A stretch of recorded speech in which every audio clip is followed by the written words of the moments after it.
சிதம்பரம் கடலூர் இடையே கோத்தட்டையில் புதிய டோல்கேட் அமைக்கப்பட்டு இன்று முதல் கட்டணம் வசூல் செய்யப்படுகிறது. இதுகுறித்தான விவரங்களை தருகிறார் நம்முடைய செய்தியாளர் செல்வகணபதி. செல்வகணபதி, வணக்கம். நடைபெற்ற மேலும் விவரங்கள். வணக்கம். சிதம்பரம் அருகே கொத்தட்டை சுங்கச்சாவடி தற்போது திறக்கப்பட்டது. விழுப்புரம் நாகை தேசிய நெடுஞ்சாலை 4 வழிச்சாலையாக தரம் உயர்த்தப்பட்டு வருகிறது.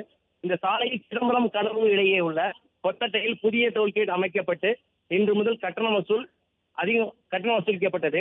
கட்டணம் அதிகமாக இருப்பதாக கூறி பஸ் லாரி உரிமையாளர்கள் மற்றும் பொதுமக்கள், அரசியல் கட்சியினர் போராட்டம் அறிவித்திருந்த நிலையில் டோல்கேட் தற்போது திறக்கப்பட்டது.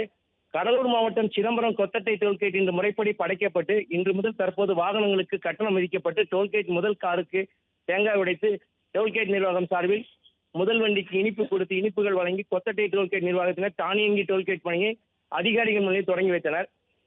கொத்தட்டை திறப்பு விழாவில் சிதம்பரம் டிஎஸ்பி ராமேட் மற்றும் Pondicherry toll gate project director Sakthivel தற்போது டோல்கேட்டை திறந்து வைத்தனர். தற்போது முதல் டோல்கேட் நிர்வாகம் இவ்வழியாக செல்லும் வாகனங்களுக்கு தானியங்கி முறையிலும், ஃபாஸ்ட்ராக் இல்லாத வாகனங்களுக்கு மேனுவல் முறையிலும் வசூல் தொகையை வசூலிக்க ஆரம்பித்துவிட்டது.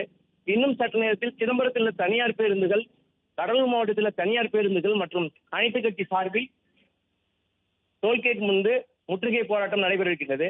சிதம்பரம் கொத்தட்டை டோல்கேட்டிலிருந்து சீர்காழி அரசு வரை உள்ள டோல்கேட் நிர்வாகத்தில் பணிகள் நிறைவடையாத நிலையில் டோல்கேட் நிர்வாகத்தின் சார்பில் ரோடுகளை பணி நிறைவடையாத நிலையில் தற்போது டோல்கேட்டை திறந்து கட்டணம் வசூலிப்பதில் குறித்து கடந்த 3 நாட்களாக பேச்சுவார்த்தை நடந்துவிட்டது. கொத்தட்டை டோல்கேட் நிர்வாகம் திட்டமிட்டபடி தற்போது திறப்பு விழா கண்டது.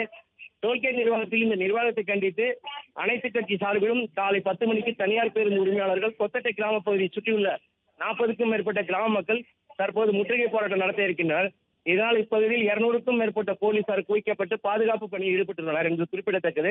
இந்த போராட்டத்தில் தனியார் பேருந்து உரிமையாளர்கள் இன்று காலை சிதம்பரம் டு கடலூர் முதல் தானியங்கி பேருந்து